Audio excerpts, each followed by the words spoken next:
झुके तल की सहायता से आप किस प्रकार कार्य आसानी से कर सकते हैं? तो झुके हुए तल की सहायता से भारी भार को ट्रक में आसानी से चढ़ाया जा सकता है।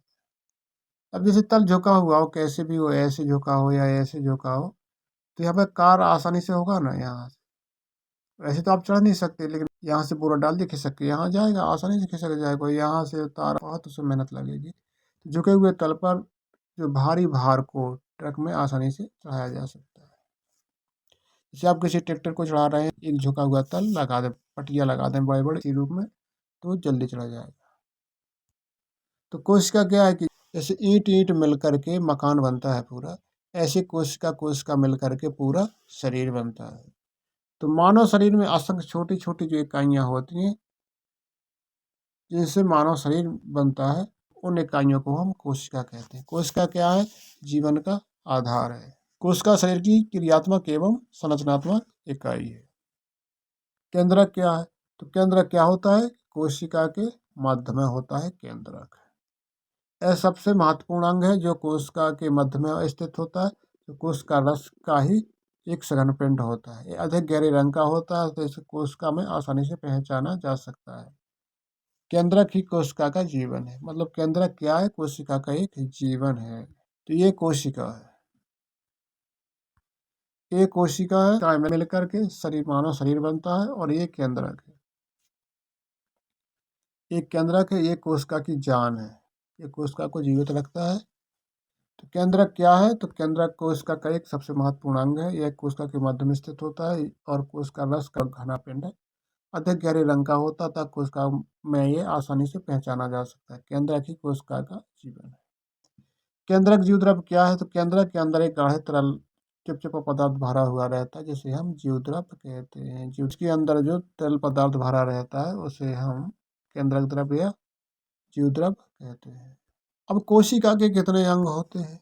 कोशिका के कितने अंग? तो कोशिका को आपने देखा, कोशिका के बाहर भित्ति होती है, और कोशिका के अंदर जो भरा रहता है वो कोशिका द्रव होता है, कोशिका के बीच में केंद्रक होता है। ये कोशिका के 3 मुख्य अंग हैं। तो ये कोशिका में कोशिका भित्ति या कोशिका झिल्ली है, ये कोशिका द्रव है, ये केंद्रक है। ये 3 प्रमुख है कोशिका में। ऊतक कितने प्रकार के होते हैं? तो ऊतक 5 प्रकार के होते हैं। देखिए, उपकला ऊतक। उपकला ऊतक क्या है? जो स्किन होती है ना, यही उपकला ऊतक होता है। जो शरीर के बाहरी सतह पर जो ऊतक पाया जाता है, उसे हम उपकला ऊतक कहते हैं। संयोजी ऊतक। संयोजी का ऊतक क्या होता है? जो इस स्किन के नीचे होता है, यानी कि जैसे रक्त हो गया, तो रक्त एक संयोजी ऊतक है। संवहन ऊतक किस पदार्थ, कुछ आवश्यक और कुछ अनावश्यक पदार्थों को एक स्थान से दूसरे स्थान तक ले जाने में कार्य करता है, वो संवहन ऊतक होता है। पेशी ऊतक, जो मांसपेशियां होती हैं, मांसपेशी ऊतक। तंत्रिका ऊतक, जिसमें तंत्रिका कोशिकाओं द्वारा बनता है, तो ये ऊतक हो गए। जीवन की आधारभूत या क्रियाएं क्या है? तो जीवन, जिसके बिना जीवन चलना ही नहीं है, वो क्रियाएं क्या है? पोषण, श्वसन, उत्सर्जन और परिसंचरण तंत्र। कौन सा तंत्र? परिसंचरण तंत्र और समन्वय, वृद्धि तथा प्रजनन। तो खाना पीना के बिना नहीं चलेगा, श्वास लेने के बिना नहीं चलेगा, और उत्सर्जन करने विसर्जन के बिना नहीं चलेगा, और रक्त इधर से उधर जाते इसके बिना नहीं चलेगा, और नियंत्रण तथा समन्वय यानी हार्मोनल क्रिया द्वारा नहीं चलेगा। हार्मोनल क्रिया नहीं होगी तो नहीं चलेगा। वृद्धि द्वारा भी नहीं चलेगा। यदि बचपन से ही रहो तो नहीं चलेगा, बचपन में ही हमेशा बने रहो, न्यूटन ही बने रहो तो नहीं चलेगा। प्रजनन नहीं करो तो भी चलेगा, बच्चे नहीं शायद पैदा होंगे। तो जीवधारियों में प्रजनन की कौन कौन सी विधियां हैं? तो जीवधारियों में जो प्रजनन की विधियां हैं वो है वर्धी प्रजनन, अलैंगिक जनन और लैंगिक जनन। वर्धी प्रजनन क्या है? तो वर्धी प्रजनन पौधों में पाया जाता है। जब पौधे के वर्धी भाग जैसे जड़, तना, पत्ती से नए पौधे का जन्म होता है, इसे वर्धी प्रजनन कहते हैं। अलैंगिक जनन क्या है? इस विधि में नए जीव की उत्पत्ति एक ही जनक से होती है, इसे अलैंगिक जनन कहते हैं। तो एक ही जीव से संतानों की उत्पत्ति होती है, अलैंगिक जनन। तो लैंगिक जनन इस विधि में दो विभिन्न लिंगों वाले जीवधारी, इसमें से 2 प्रकार के लिंगों वाले जीवधारियों से एक नए जीव की उत्पत्ति होती है, उसे लैंगिक प्रजनन कहते हैं। नर और मादा यानी स्त्री और पुरुष, इस प्रकार से। पुष्प है तो दोनों भाग होने चाहिए उसमें। प्रकाश संश्लेषण क्या है? तो प्रकाश संश्लेषण की प्रक्रिया बताइए। तो प्रकाश संश्लेषण में आवश्यक तत्व कौन है? कार्बन डाइऑक्साइड होती है, जल होती है, क्लोरोफिल होती है, सूर्य का प्रकाश होता है। ये है प्रकाश संश्लेषण क्रिया हो रही है, जैसे सूर्य का प्रकाश, ये ऑक्सीजन निकल रही है, कार्बन डाइऑक्साइड, और ये प्राण यानी कि जल यहाँ से लिया जा रहा है जड़ों से। इस प्रकार प्रकाश संश्लेषण क्रिया होती है। उत्सर्जन किससे कहते हैं?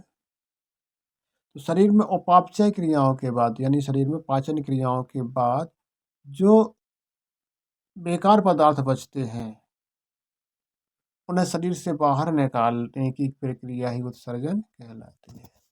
तो शरीर में उपापचय की क्रियाओं के बाद जो बेकार पदार्थ या हानिकारक पदार्थ बचते हैं उन्हें बाहर निकाल देते हैं शरीर से, यही उत्सर्जन क्रिया कहलाती है। मानव शरीर को कितने भागों में बांटा जा सकता है? तो मानव शरीर को निम्न भागों में बांटा जा सकता है। एक तो होता है सिर, जानते हैं आप, मस्तिष्क, गर्दन, होता है धड़, हृदय हो, तो ऊर्ध्व शाखा होती है, अधो शाखा होती है, श्वसन अंग होते हैं। अब मानव कंकाल क्या है? तो मानव कंकाल को कितने भागों में बांटा जा सकता है? तो मानव कंकाल को दो भागों में बांटा जा सकता है। तो अक्षीय कंकाल और अनुबंधीय कंकाल। ये देखो, ये कंकाल है। कंकाल में जो बीचों बीच होता है ये अक्षीय कंकाल होता है, और जो जो ये होता है ये अनुबंधी कंकाल होता है।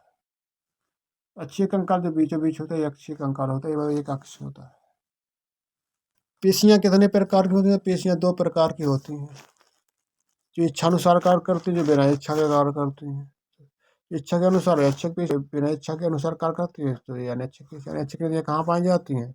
पलक में और हृदय में। हृदय में हृदय पेशी पाई जाती है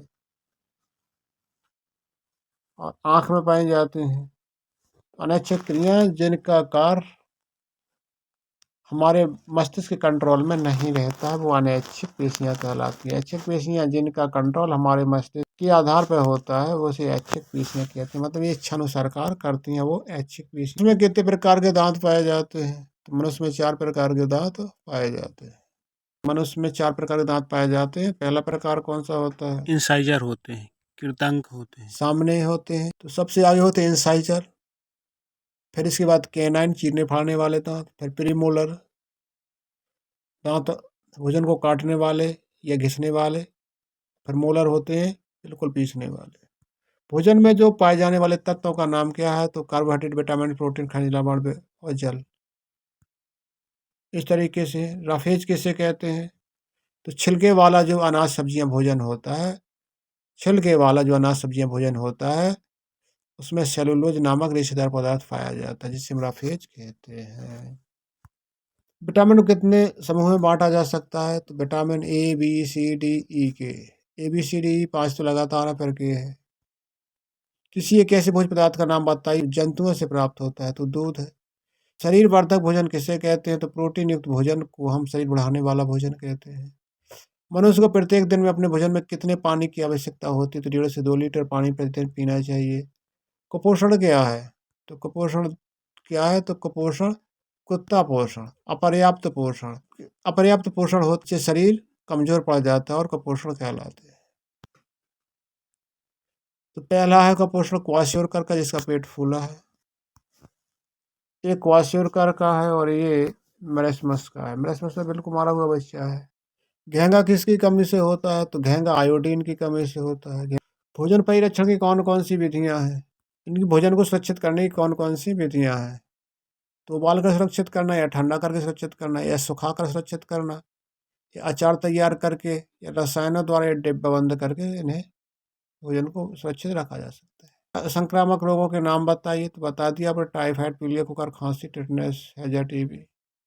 शारीरिक व्यतिक्रम किसके कारण होता है? तो खराब भोजन या दूषित वातावरण तथा सूक्ष्म जीवों के प्रकोप से शारीरिक व्यतिक्रम होता है। तो शारीरिक व्यतिक्रम मतलब बाधा, व्यति आ जाती है, बाधा आ जाती है।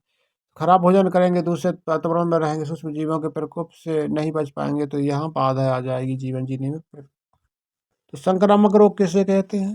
तो संक्रामक रोग क्या है? जो एक व्यक्ति से दूसरे व्यक्ति में फैल जाते हैं, संक्रामक रोग कहते हैं। संचारी रोग क्या है? संचारी रोग वे रोग जिसका जो कारण सूक्ष्म जीव होते हैं तथा ये रोग एक दूसरे की मनुष्य की छुआछूत के कारण ही फैल जाते हैं, संचारी रोग कहते हैं। संक्रामक रोग कितने प्रकार के होते हैं? तो ये सांसर्गिक और संचारी दो प्रकार के होते हैं।